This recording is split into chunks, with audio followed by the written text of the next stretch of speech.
students, welcome to the Punjab Group of College Bhilwar, and I am Indra Adil, your chemistry teacher, and today we are going to discuss chapter number 3 and हमने जो चीज़ discuss करी है वो है group number 4 के elements.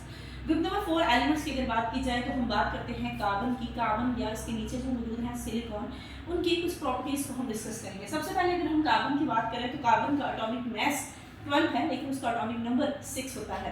इसी तरह अगर हम बात करते हैं सिलिकॉन की तो सिलिकॉन का एटॉमिक नंबर जो है हमारे पास 14 है, जबकि इसका मास 28 होता है। इसी तरह जर्मेनियम, स्टैंडर्ड एंड लेड के एटॉमिक नंबर जो है वो यहाँ पे मेंशन है। अगर हम इनके इलेक्ट्रॉनिक कॉन्फ़िगरेशन की बात करें तो कार्बन हो या सिलिकॉन हो, जिनको हमने अगर याद करना हो सीक्वेंस का तो हम इनको याद करते हैं सस्सी, गई, सिंध, पंजाब, जिससे एक पैटर्न से हमें इन एलिमेंट्स के नाम याद रहते हैं कि ग्रुप नंबर 4 के ये एलिमेंट्स हैं। इनमें से कार्बन जो भी ग्रुप नंबर 4 के एलिमेंट्स हैं, या हम ये भी बात कहते हैं कि जो जिस ग्रुप का मेंबर है उसके वैलेंस शेल में उतने ही इलेक्ट्रॉन मौजूद होते हैं। कार्बन क्योंकि ग्रुप नंबर 4 का मेंबर है तो इसके वैलेंस शेल में 4 ही इलेक्ट्रॉन मौजूद है। अगर मैं बात करती हूँ कार्बन की तो कार्बन के केस में या सिलिकॉन के केस में इसकी वैलेंस शेल में 4 ही इलेक्ट्रॉन हैं, जिनमें से 2 तो इसके s के अंदर हैं, जबकि 2 इलेक्ट्रॉन इसके p के अंदर मौजूद होते हैं। अगर अक्रस की बात की जाए तो कार्बन नेचर के अंदर फ्री स्टेट में भी पाया जाता है, कंबाइंड स्टेट में भी है। फ्री स्टेट में ये नॉर्मली ग्रेफाइट की फॉर्म में पाया जाता है, लेकिन अगर कंबाइंड फॉर्म में बात की जाए तो कंबाइंड फॉर्म में ये मुख्तलिफ तरह के organic compounds like carbohydrate, proteins and lipids के अंदर मौजूद होता है। इसके बाद कार्बन के across paper point of view से एक इंपॉर्टेंट शॉर्ट क्वेश्चन है।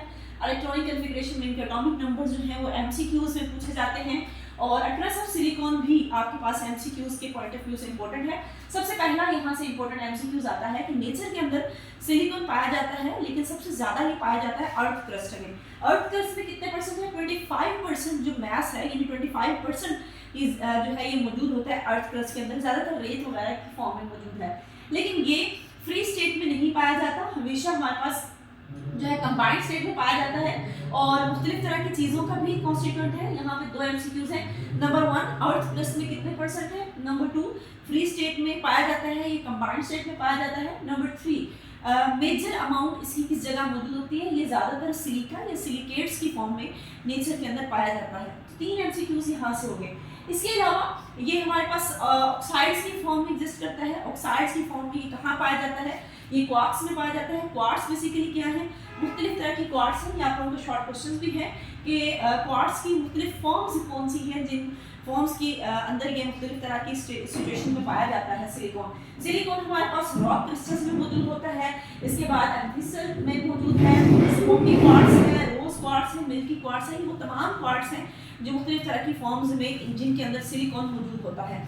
सिलिकॉन का सबसे जो मेजर पार्ट है वो ये है कि ज़्यादातर सिलिकॉन डाइऑक्साइड यानी SiO2 की फॉर्म में मौजूद होता है, और इसके अलावा हाइड्रेटेड फॉर्म ऑफ क्वार्ट्स को हम ओपल कहते हैं। बोर्ड का मोस्ट इंपोर्टेंट शॉर्ट क्वेश्चन है ओपल क्या है। अगर आपके पास ये जो आपके पास क्वार्ट्स हैं, इन क्वार्ट्स के साथ पानी के मॉलिक्यूल्स आके अटैच हो जाए तो जो चीज़ बनती है उसको हम ओपल कहते हैं। उसके बाद नेक्स्ट मुख्तलिफ तरह के मिनरल्स हैं, डोलोमाइट और मैग्नीसाइट। अगर आप पास्ट पेपर्स के क्वेश्चन उठा के देखें तो आपको ये क्वेश्चन जो है वहाँ पे dolomite, magnesite, asbestos, zircon and टाप, ये आपको पास्ट पेपर्स में भी क्वेश्चन मिल जाएंगे, जहाँ पे आपको इनके फार्मूले लिखने हैं। फार्मूले एमसीक्यूज में दिए जा सकते हैं कि ये फार्मूला है, बताएं इसका नाम क्या है, या नाम दिया जा सकता है और आपसे कहा जाता है कि इसका फार्मूला चूज करें।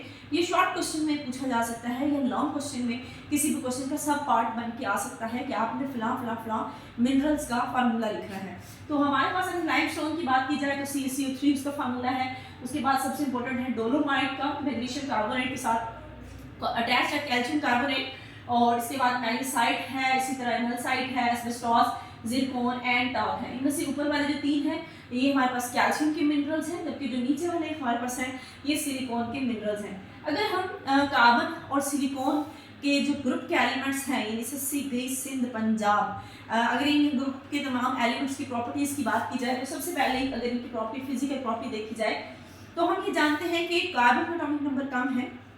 जैसे जैसे हम नीचे की तरफ मूव करेंगे एटॉमिक नंबर कॉन्टिन्यूसली इंक्रीज कर रहा है। एटॉमिक नंबर इंक्रीज करने की वजह से एटॉमिक रेडियस इंक्रीज कर रहा है, और रेडियस इंक्रीज क्यों हुआ? क्योंकि शेल नंबर इंक्रीज हुआ, और शेल नंबर इंक्रीज करने का मतलब है न्यूक्लियस का होल्ड उतना ही कम हो गया। और अगर न्यूक्लियस का होल्ड कम है तो इलेक्ट्रॉन को निकालना आसान, तो आयोनाइजेशन एनर्जी भी टॉप टू बॉटम क्या होती है, डिक्रीज करती है। तो ये यहाँ पे वही लिखा हुआ है कि टॉप टू बॉटम रेडियस बढ़ गया क्योंकि शेल बढ़ गए, और आयोनाइजेशन एनर्जी हमारी कम से कम एनर्जी लगी है इलेक्ट्रॉन को रिमूव करने के लिए। अगर वैलेंसी की बात की जाए तो ग्रुप नंबर 4 के एलिमेंट्स हैं, इनके वैलेंस शेल में 4 इलेक्ट्रॉन मौजूद हैं और ये नॉर्मली कोवेलेंट कंपाउंड्स बनाते हैं। कार्बन और सिलिकॉन जो है वो मोस्टली हमारे पास टेट्रावैलेंसी शो करते हैं, लेकिन जर्मेनियम, स्टैंटेट और लेड जो है वो डाइवैलेंसी भी शो कर सकते हैं। अगर इनके पास 4 इलेक्ट्रॉन हैं वैलेंस शेल में और ये हमारे पास बॉन्डिंग में इस्तेमाल हो रहे हैं, लेकिन कुछ केसेस में टिन और लेड के केसेस में ये अपने 4 इलेक्ट्रॉन या तो चारों के चारों यूज कर रहे हैं या सिर्फ और सिर्फ एक पेयर यूज करेंगे। अगर वो एक पेयर यूज करेंगे तो वहां डाइवैलेंसी का फिनोमेना आ जाएगा। The pair of valence electron that do not take part in the bonding is called inert pair. एक ऐसा इलेक्ट्रॉन का जोड़ा जो किसी किस्म की बॉन्डिंग में इन्वॉल्व नहीं हो रहा, उसको हम इनर्ट पेयर कहते हैं। और ये रहा आपका शॉर्ट क्वेश्चन। यहाँ पे आपका एमसीक्यूज ये हैं वो कौन से एलिमेंट हैं ग्रुप नंबर 4 के जो टेट्रावैलेंसी शो करते हैं, वो कौन से एलिमेंट्स हैं जो हमारे पास डाइवैलेंसी शो करते हैं। नेक्स्ट हमारे पास डेंसिटी की अगर बात की जाए तो डेंसिटी जो है वो इंक्रीज करती है डाउन द ग्रुप। और अगर मेटालिक कैरेक्टर की बात की जाए तो इनमें से जो पहले 2 मेंबर हैं कार्बन एंड सिलिकॉन, दोनों के दोनों ही नॉन मेटल्स हैं, लेकिन इनके नीचे जर्मेनियम है, स्टैंटेट है, लेड है।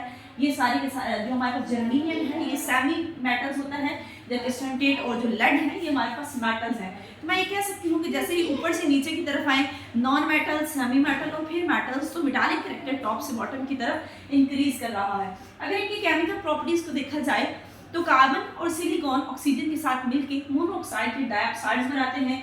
इनमें से कार्बन और सिलिकॉन के ऑक्साइड जो हैं वो हमारे पास एसिडिक ऑक्साइड्स होते हैं। और इसके अलावा अगर आप लोगों को थोड़ा बहुत याद हो तो जब चैप्टर नंबर 1 पढ़ाया जाता है तो वहाँ ये डिस्कस किया जाता है कि एक साइड में मेटल्स हैं वो बेसिक ऑक्साइड, एक साइड में नॉन मेटल्स हैं वो एसिडिक ऑक्साइड, और सेंटर वाले नॉर्मली एम्फोटेरिक ऑक्साइड बनाते हैं। तो कार्बन और सिलिकॉन चूंकि इस साइड पे है यानी नॉन मेटल्स की साइड पे हैं तो ये एसिडिक ऑक्साइड बनाते हैं। और इनमें से अगर जर्मेनियम, स्टैंटेट और लेड की बात की जाए तो ये एम्फोटेरिक ऑक्साइड्स बनाने की एबिलिटी रखते हैं। अगर इनकी कुछ और प्रॉपर्टीज को देखा जाए तो ये जो मेटल्स हाइड्रोजन के साथ जब कंबाइन करते हैं तो मुख्तलिफ तरह के हाइड्राइड बनाते हैं। यहाँ एम एलिमेंट्स को शो कर रहा है, कार्बन भी हो सकता है, सिलिकॉन भी, साथ में हाइड्रोजन की एटम्स अटैच हैं। इसी तरह हैलोजन के अगर साथ अटैच होगा तो MX4 यानी 4 टेट्रा हैलाइड जो है वो बनाते हैं। लेकिन कुछ केसेस में ये टेट्रा नहीं डाई हैलाइड भी बनाते हैं, जैसे कि स्टैंटेट और लेड जो है वो नॉर्मली डाइवैलेंसी शो करते हुए डाई हैलाइड बनाएंगे। लास्ट ये तमाम मेटल्स कार्बन और सिलिकॉन ये सारे के सारे हमारे पास नॉन मेटल्स हैं। और कार्बन और सिलिकॉन अपने ही ग्रुप मेंबर से डिफर भी करते हैं क्योंकि दोनों के दोनों क्या है, नॉन मेटल्स हैं, दोनों के दोनों एसिडिक ऑक्साइड बनाते हैं, लेकिन बाकी ग्रुप मेंबर्स जो हैं वो एम्फोटेरिक ऑक्साइड बनाते हैं, ये कोवेलेंट बॉन्ड बनाते हैं। इसके अलावा कार्बन के अंदर सबसे बड़ी कैपेबिलिटी क्या है, कैटिनेशन शो करने की, और इसकी वजह से वो लॉन्ग चेन्स बनाता है। सिलिकॉन टू सम एक्सटेंट बनाता है, लेकिन कार्बन के अंदर सबसे ज़्यादा एबिलिटी होती है कैटिनेशन की। सो आई होप कि आपको आज के लेक्चर की समझ आ गई होगी। आज के लिए इतना ही। अल्लाह हाफिज़।